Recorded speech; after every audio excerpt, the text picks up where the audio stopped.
உறவுகளுக்கு அன்பான வணக்கங்கள். சாலையில் தவறான பக்கத்தில் வாகனத்தை ஓட்டிச் சென்று விபத்து உண்டானால் வழக்கு போட முடியுமா? இது தொடர்பாக ஹிமாச்சல் உயர்நீதிமன்றம் Vinod Kumar versus state of Himachal Pradesh என்ற வழக்கில் தீர்ப்பளித்திருக்கிறது. இந்த வழக்கினுடைய மனுதாரர் ஹிமாச்சல் உயர்நீதிமன்றத்தில் மனு ஒன்றை தாக்கல் செய்கிறார். அதிலே நான் சாலையில் இடது பக்கத்திலே சரியான பக்கத்தில் வாகனத்தை ஓட்டிச் சென்றேன். எனக்கு எதிராக வந்த இருசக்கர வாகனமானது தவறான பக்கத்தில் வந்து என் மீது மோதியதால் அதிலே பிரயாணம் செய்த ஒரு நபரானவர் இறந்து விட்டார். அதன் அடிப்படையில் என் மீது எஃப்ஐஆர் பதிவு செய்யப்பட்டிருக்கிறது. அதனை ரத்து செய்ய வேண்டும், என்னை அதிலிருந்து விடுவிக்க வேண்டும் என்று சொல்லி கோருகிறார்.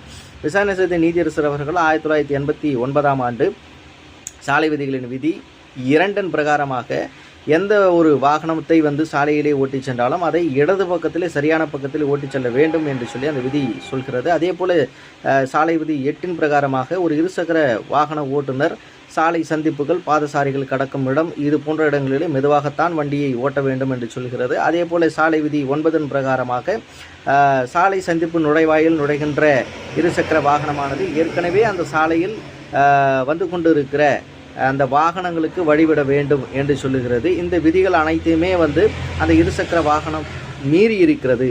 அதாவது தவறான பக்கத்தில் அந்த வாகனத்தை ஓட்டியதால் அந்த கார் மீது இந்த இருசக்கர வாகனம் மோதியது. இது அலட்சியத்திற்கு சமம் என்று சொல்லியிருக்கிறது. ஆகவே தவறான பக்கத்தில் வாகனத்தை ஓட்டிச் சென்று எதிரே வந்த நபர் மீது ஒரு வழக்கினை பதிவு செய்வது தவறாகும் என்று சொல்லி அந்த வழக்கினை வந்து ரத்து செய்து உத்தரவிட்டிருக்கிறது நீதிமன்றம். இதை பற்றி நீங்கள் தெரிந்து கொள்ளுங்கள். நன்றி.